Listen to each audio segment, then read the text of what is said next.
राष्ट्रवादी काँग्रेस पक्षाचा चिखलीकर साहेब तो मागे.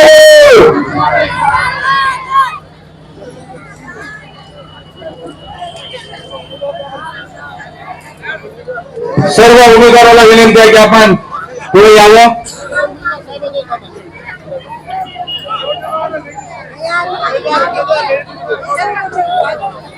सर्व उमेदवाराला विनंती आहे की आपण समोर यावं.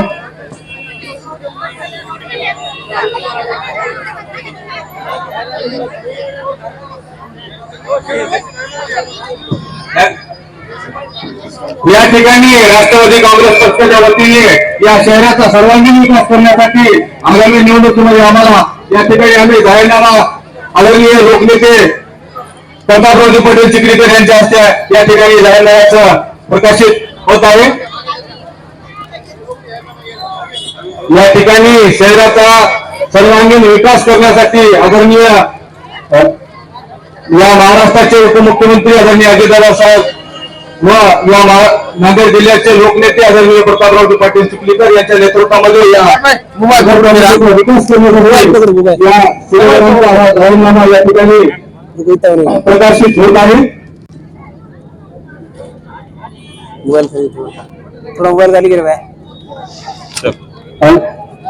राष्ट्रवादी काँग्रेस पक्षाचा राष्ट्रवादी काँग्रेस पक्ष सत्कार तुम्ही निवडून आले बसा.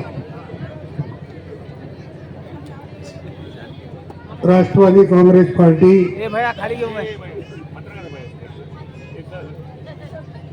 मुदखेड नगरपालिकेच्या प्रचाराच्या सभेला उपस्थित नांदेडचे माजी महापौर, नांदेडचे माजी आमदार, आमचे ज्येष्ठ सहकारी ओमप्रकाशजी पोकन्ना,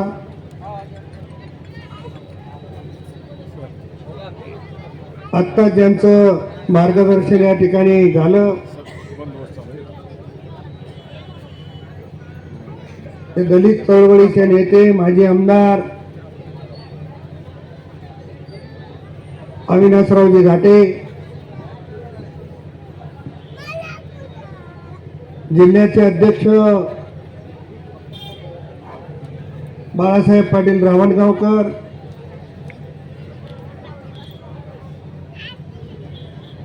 राष्ट्रवादीचे प्रदेश सरचिटणीस वसंतरावजी सुगावे, महानगराचे कार्याध्यक्ष माधवभाऊ पावडे, महानगराचे उपाध्यक्ष साबेर चाऊस, नेताजीराव भोसले, संतोष क्षीरसागर,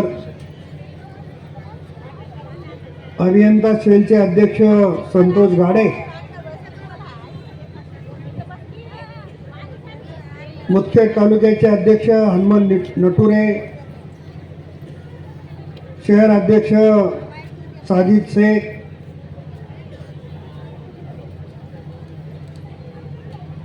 शेख सुलेमान, ब्रह्मदीप कांबळे,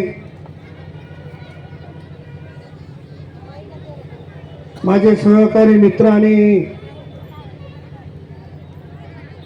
नगराध्यक्षाचे प्रतिनिधी नागोराव पाटील पचलिंग,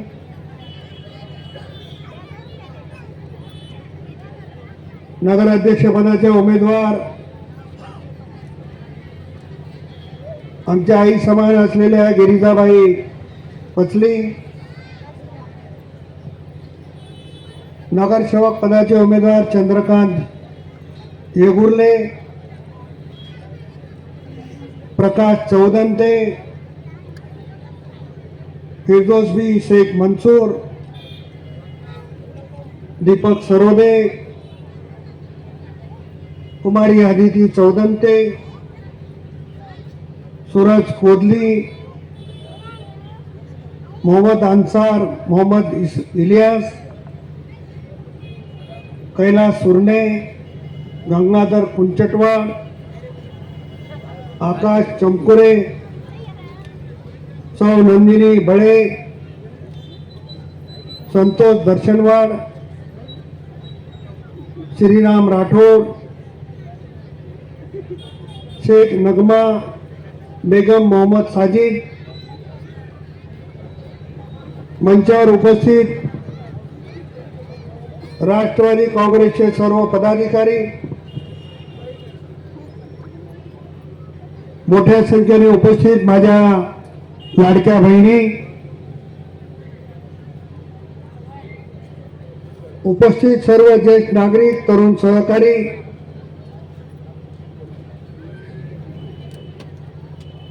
ज्यांना राष्ट्रवादीला मतदान करायचे पण कोणाच्या तरी दबावाला भिवून लांबून माझं भाषण ऐकत असलेले सर्व मुदखेडकर आणि पत्रकार मित्रांनो,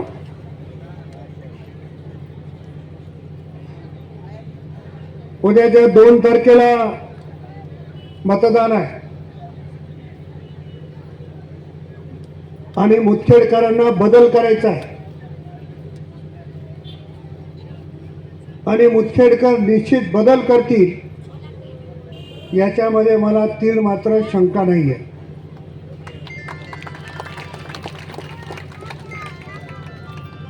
आता चर्चा होते की निवडणूक कशाच्या आधारावर लढवण्यात जाते.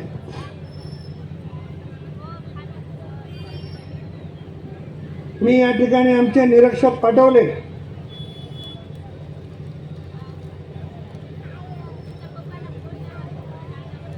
तर कार्यकर्त्यांची इच्छा निवडणूक लढायची आहे.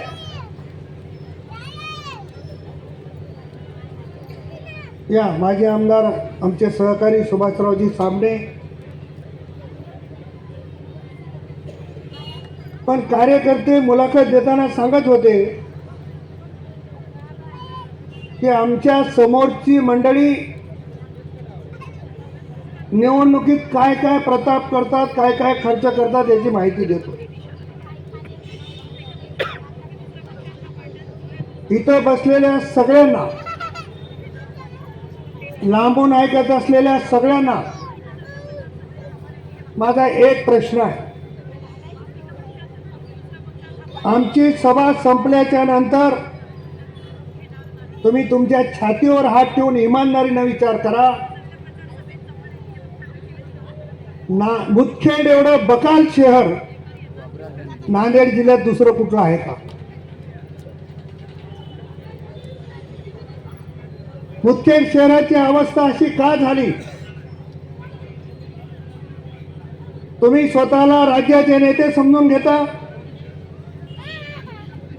तुम्ही स्वतःला जिल्ह्याचे नेते समजून घेता, तुम्हीच समजून घेता, लोक नाही समजत. तर तुमच्या मतदारसंघातली नगरपालिका कशी पाहिजे? मी नागोराव पचलिंग आणि त्यांच्या सर्व सहकार्याला सांगणार आहे, परिवर्तन तर होईल, पण मुदखेडमध्ये 1-2 ट्रॅव्हल्स तुम्ही करा, यांना पुणे जिल्ह्यातल्या नगरपालिका दाखवून आणा, बारामतीची नगरपालिका दाखवा. अरे रस्त्यावर एखादं झाडाचं पान पडलं तर बारामतीच्या नगरपालिका जिल्ह्या एवढी आहे. झाडाचं पान पडलं तर उठून दिसते कचरा म्हणून. मुदखेडमध्ये खड्ड्यात माणूस पडलं तर सुद्धा दिसत नाही. ही अवस्था का झाली? मी विरोध म्हणून बोलत नाही, हसण्याचा विषय नाही. तुम्ही प्रामाणिकपणाने विचार करा, आपण कोणाच्या हातात सूत्र देतो? आदरणीय घाटे साहेबांनी उल्लेख केला की भारतरत्न डॉक्टर बाबासाहेब आंबेडकरांचं स्मारक इथं नाही. याच्यापेक्षा दुर्दैव काय असू शकते? मी तर आणखी सत्ता भोगली नाही. तुम्ही उद्या जा आमच्या लोह्याला, बौद्ध विहाराचं काम चालू आहे. नांदेड जिल्ह्यात सगळ्यात नंबर 1चं बौद्ध विहार हे लोह्यामध्ये बांधण्यात जात आहे. मी त्याला 4 कोटी रुपये दिले, आणखी निधी द्यायची. शेवटी अस्मितेचा प्रश्न आहे. आणि भारतरत्न डॉक्टर बाबासाहेब आंबेडकर ही काही कोणी एका समाजाची अस्मिता नाही, तमाम भारतीयाची अस्मिता आहे. आणि त्यांचं स्मारक इथं उभं टाकू शकत नाही. तुम्ही बदल करा. 1 वर्षात जर भारतरत्न डॉक्टर बाबासाहेब आंबेडकरांचा पुतळा आणि स्मारक नांदेड जिल्ह्यामध्ये चांगलं केलं नाही तर मला प्रताप पाटील नावाना तुम्ही हाक मारायची गरज नाही. अरे शेवटी काम करण्यासाठी आहोत. कामाच्या विषयी मी काल एक भाषण ऐकलं. मला एका मित्राने मुदखेडमध्ये माझ्या मित्राचं भाषण ऐकवलं. त्या भाषणामध्ये कुठेही असं म्हणाले नाही की मला मुदखेडमध्ये हे करायचंय, मला मुदखेडमध्ये ते करायचंय. ते भाषणात म्हणाले की लोक आज माझ्या वडिलाला बोलायला लागले, लोक आज माझ्या वडिलावर टीका करतायत. मी अतिशय नम्रपणानं सांगतो, आदरणीय शंकररावजी चव्हाण साहेबांच्या बद्दल मीच नाही, आमचा कुठलाही राष्ट्रवादीचा पदाधिकारी कार्यकर्ता बोलला नाही आणि बोलू शकत नाही. शंकरराव चव्हाण साहेबांची उंची फार मोठी आहे, त्यांच्याबद्दल आमच्या मनात आदर आहे. पण उसाच्या पोटी काऊच जन्मला त्याचा राग सगळ्या लोकांच्या मनात आहे. तुम्ही सांगा ना, तुमचं भाषण काय झालं का? अरे तुम्ही मुदखेडला विकासावर गप्पा मारा, सांगा मुदखेडकरांना की हा विकास केला पाहिजे, हा करतोय, इतक्या वर्षात हे केलंय. पण त्याच्यावर बोलायचं नाही. मग कुठला तरी मुद्दा उकरून काढायचा आणि ज्या मुद्द्यावर कोणीच बोललं नाही ते मुद्दा आणून भावनिक करायचा, ही फार जुनी सवय आहे. आम्ही सगळे त्याच शाळेत होतो. मी त्यांना फार लवकर ओळखलं आणि पोकर्णा साहेबांना थोडं उशिरा ओळखलं. घाटे साहेब तिथंच होते. ही शाळा फार भारी आहे, लोकांना दम द्यायचा, दहशत निर्माण करायची आणि निवडणुकीमध्ये आपला डाव साधायचा, ही पद्धत आता बंद झाली पाहिजे. कदाचित व्यापाऱ्याला दम देतील की तुम्ही असं नाही केलं तर असं होणार आहे, मी असं करू. आता हे उसणं अवसान आणायचा कार्यक्रम मुदखेडमध्ये चालू आहे. आता सत्तेमध्ये कोणी विचारत नाही. परवा तुम्ही भारतीय जनता पक्षाची जाहिरात बघा, ज्याच्यामध्ये पक्षाचे अर्ज मागवले गेले. जिल्हा परिषद पंचायत समितीच्या इच्छुक उमेदवारांनी अर्ज द्यावे, त्याच्यामध्ये तुमच्या इथल्या महाशयाचा फोटो सुद्धा टाकला नाही पक्षाने. मी अध्यक्षाला विचारलं, मला फोटो का नाही? म्हणजे आमच्या पक्षात कोण आहेत ते? की अवस्था ज्यांची आहे त्यांच्याबद्दल अधिक बोलायची गरज नाही. तुम्ही एक प्रामाणिकपणाने विचार करा, लोकांच्या भूलथापाला बळी पडू नका. जो माणूस महाराष्ट्रामध्ये मंत्री राहिला, जो माणूस महाराष्ट्राचा मुख्यमंत्री झाला,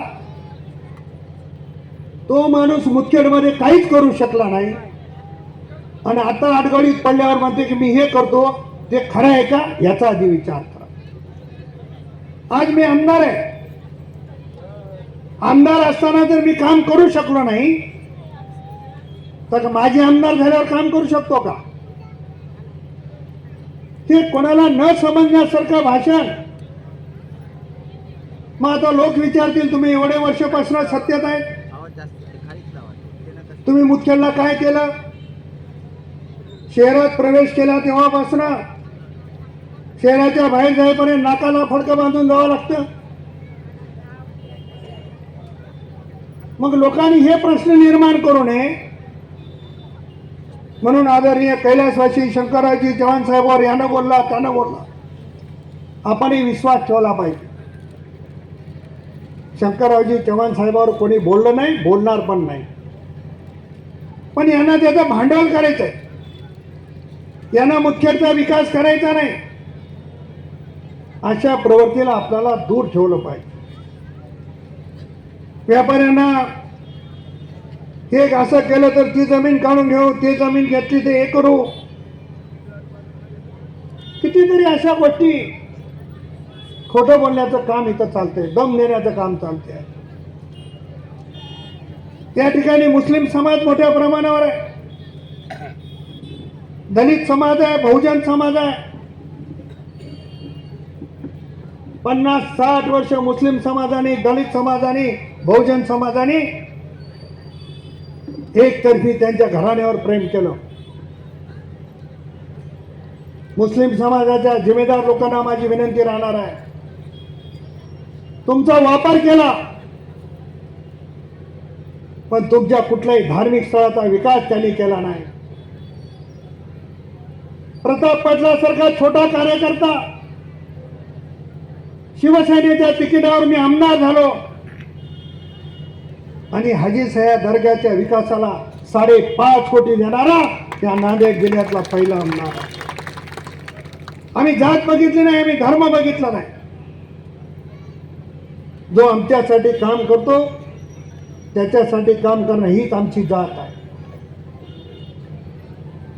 आज कंधारमध्ये साहित्यरत्न अण्णाभाऊ साठे, भारतरत्न डॉक्टर बाबासाहेब आंबेडकर, छत्रपती शिवाजी महाराज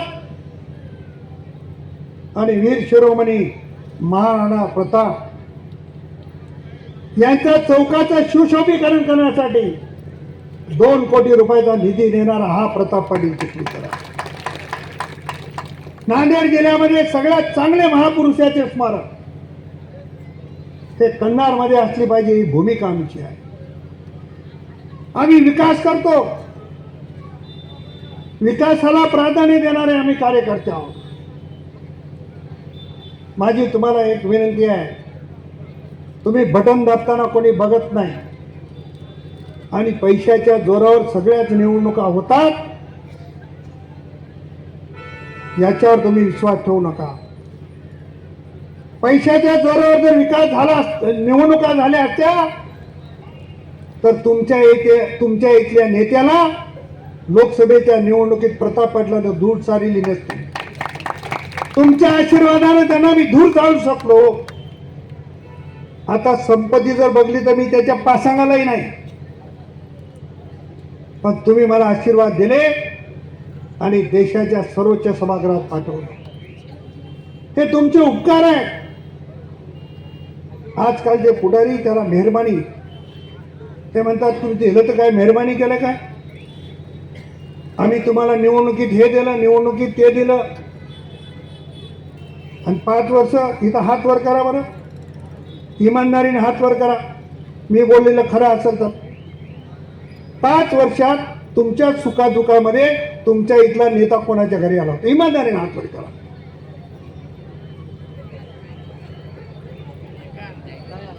तुम्ही कंधार लोह्यामध्ये विचारा,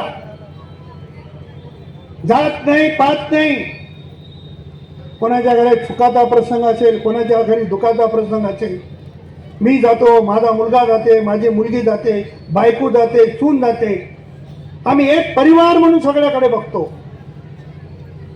पण तुमच्या इथं अजबच कारभार आहे. इथं निवडणूक आली ते देव आणि बातम्या लिहो. ते शेतकरी संघटनेचे आमचे लोक सांगायचे, 1 दाणा पेरणारा राजा 1000 दाण्याचं उत्पन्न करतो. तसंच आहे इथं, 1000 पेरायचे आणि कोटीनं काढायचे.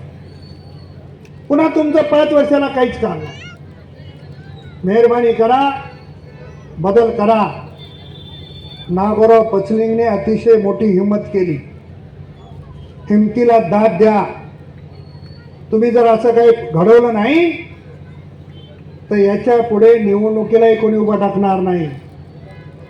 मग तुम्हाला हुकुमशाहीला, हिटलरशाहीला सामोरं जावं लागेल. बदल हा तुम्हाला करायचा आहे. आणि आमच्या मातोश्री गिरिजाबाई पचलिंग यांच्या सहित तुम्हाला आमच्या 14 उमेदवाराला मतदान करायचं आहे. आता तुम्हाला वाटत असेल की यांचे उमेदवार संख्येने कमी आहे. 2100 नगरपालिका आहे ना, 20 + 1 21. तुम्हाला आता इतिहास नांदेड जिल्ह्याचा सांगतो, थोडा ऐका. इथल्या नेत्याची फक्त एकाच नगरपालिकेमध्ये 21 उमेदवार उभे आहेत, ते म्हणजे मुदखेड. भारतीय जनता पक्षाला लोहा नगरपालिकेमध्ये 20 उमेदवार मिळाले नाही. कन्नड नगरपालिकेमध्ये 20 उमेदवार मिळाले नाही.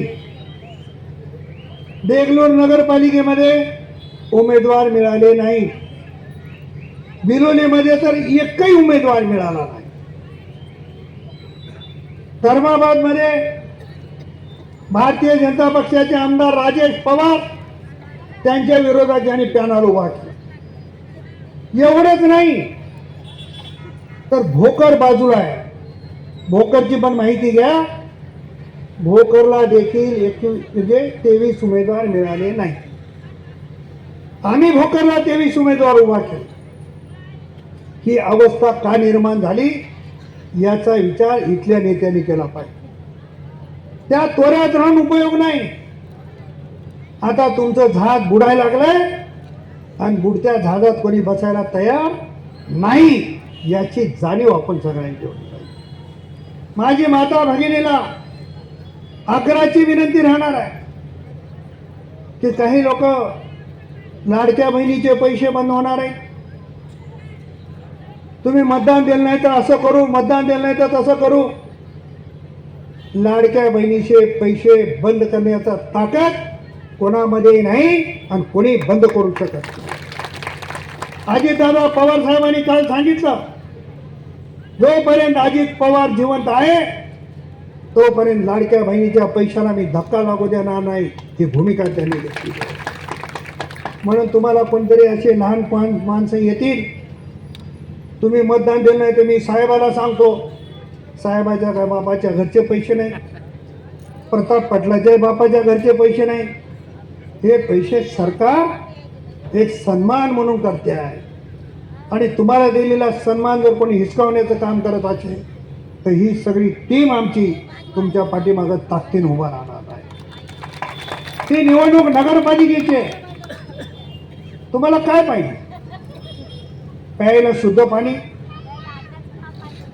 नाकाला रुमाल न बांधता चालायसारखे रस्ते, नाल्या, शाळेची व्यवस्था. आता रेल्वेचं गेटवर काय मर्जी तर तेच निवडणुका होतात की काय? आली निवडणूक की रेल्वेचं गेट, निवडणूक गेली की गेट तिथं तुम्ही तिथं. आणि मला नवीन कळलं की इतके वर्ष राज्य करून कोकणा साहेब त्यांच्या सभेला येताना माणसाला पैसे देऊन सभेला आणावं लागते, हे नवीनच ऐकलं. मग आता इतकी जर तयारी असेल तर शहराचा विकास होईल का, याचा आपण अभ्यास करा. मी अतिशय नम्रपणानं सांगणार आहे, अजितदादांच्या नेतृत्वात काम करणाऱ्या राष्ट्रवादीचे कार्यकर्ते आम्ही आहोत. कोणाला भावनिक करायची गरज नाही, कोणाच्या भावना कोणी दुखवायला इथं तयार नाही. आम्ही विकासाच्या मुद्द्यावर मत मागणारी राष्ट्रवादीची मंडळी आहोत. तुम्ही एकदा बदल करा. लांबून ऐकत असलेल्या सगळ्याला हात जोडून विनंती आहे, एकदा राष्ट्रवादीची सत्ता मुदखेडमध्ये द्या. 25 वर्ष जे मुदखेडमध्ये झालं नाही ते 5 वर्षात करण्याची जबाबदारी प्रताप पाटील चिखलीकर अजितदादाचा कार्यकर्ता म्हणून घेणार आहे. 5 वर्षात प्रत्येकाच्या घरामध्ये फिल्टरचं शुद्ध पाणी नळाद्वारे मग आरक्षित जागेवर जरी असेल तरी त्याही गल्लीमध्ये आम्ही काम करू. आज तुम्हाला घरकुल देताना काय अवस्था आहे? किती पैसे घेतले जातात? घरकुलामध्ये काय भ्रष्टाचार होतो? पण तुम्हाला एक सांगणार आहे, ज्या दिवशी नागोराव पाटील नगरपालिकेच्या अध्यक्षपदाचा चार्ज घेतील त्या दिवशी ज्यांना घरकुल नाही त्याला घरकुल मिळवून देऊ, ज्याला जागा नाही त्याला जागा उपलब्ध करून देऊ आणि एकही रुपया न घेता त्याचा हप्ता देण्याचं काम राष्ट्रवादी काँग्रेसचे पदाधिकारी करतात. आम्ही निवडणुकीत कोणाला दम देणार नाही. दम द्यायची आमची संस्कृती नाही. आम्ही हात जोडून पाया पडून विनंती करून मतदान मागणारे कार्यकर्ते आहोत. मग दम देणारा पाहिजे का नम्रपणानं तुम्हाला वाकून तुमचं काम करणारा पाहिजे ते तुम्हाला ठरवायचं आहे. उर्दू घराचा प्रश्न आहे, उर्दू मुस्लिम बांधवाचे खूप प्रश्न आहेत. त्या सगळ्या प्रश्नाच्या संदर्भाने बोलणार नाही, परंतु अजितदादा पवार साहेबांच्या नेतृत्वावर तुम्ही विश्वास ठेवा. एकदा मुदखेड नगरपालिकेमध्ये बदल करा. आता काय होते, एवढं वातावरण चांगलं आहे, मी माहिती घ्यायला लागलो आणि पुन्हा शेवटी काय म्हणतात लोक, आपले माणसं 2 दिवसाला फारच कमी पडले हो म्हणतात. आता कमी पडण्याचं काय, हायब्रिडचे जेवारी विकून पैसे देतील काय? यांनी काय वरी कुठं खाले काय, कोणाला लुबाडले काय? समोरच्या माणसानं पुरं महाराष्ट्र खालाय आणि आता पक्षांतर केले. पक्ष का बदलला हे कोणी विचारलंय का? मुदखेडमध्ये कोणाची हिंमत आहे का की का पक्ष बदललाय? त्यांनी कधी खुलासा केलाय का की मी या कारणासाठी पक्ष बदललाय? आणि ते म्हणतात प्रताप पाटला, अरे मी तर माझ्या एवढे पक्ष बदलणारा भादरच या जिल्ह्यात नाही. पण ज्या पक्षात गेलो तिथून निवडून आलो त्याचं कारण हे आहे की समोर बसलेली जनता, या जनतेसोबत आमची नाळ जोडलेली आहे. या जनतेसोबत आमचं नातं निर्माण झालंय. म्हणून भाजपमध्ये आलो, तुम्हाला हरवून खासदार झालो, शिवसेनेतून आमदार झालो, अपक्ष झालो. आता एक शिल्लक राहिलं होतं राष्ट्रवादी, त्याच्यातून आमदार झालो. पण विकास आणि विकासाचा पाठपुरावा आम्ही सातत्याने केला. माझी आग्रहाची विनंती आहे, या भावनिक भूलतापाला बळी पडू नका. मुदखेड शहराचा चेहरा मोहरा बदलायचा असेल तर नागोराव पचने त्यांच्या नेतृत्वाखाली, त्यांच्या मातोश्री आणि आमचे 14 शिलेदार जे उभा आहेत त्यांना मतदान करा. अजितदादाचे हात बळकट करा आणि मुदखेडचा विकास करण्याची आम्हाला संधी द्या. एवढी आग्रहाची विनंती करून थांबतो. जय हिंद, जय महाराष्ट्र.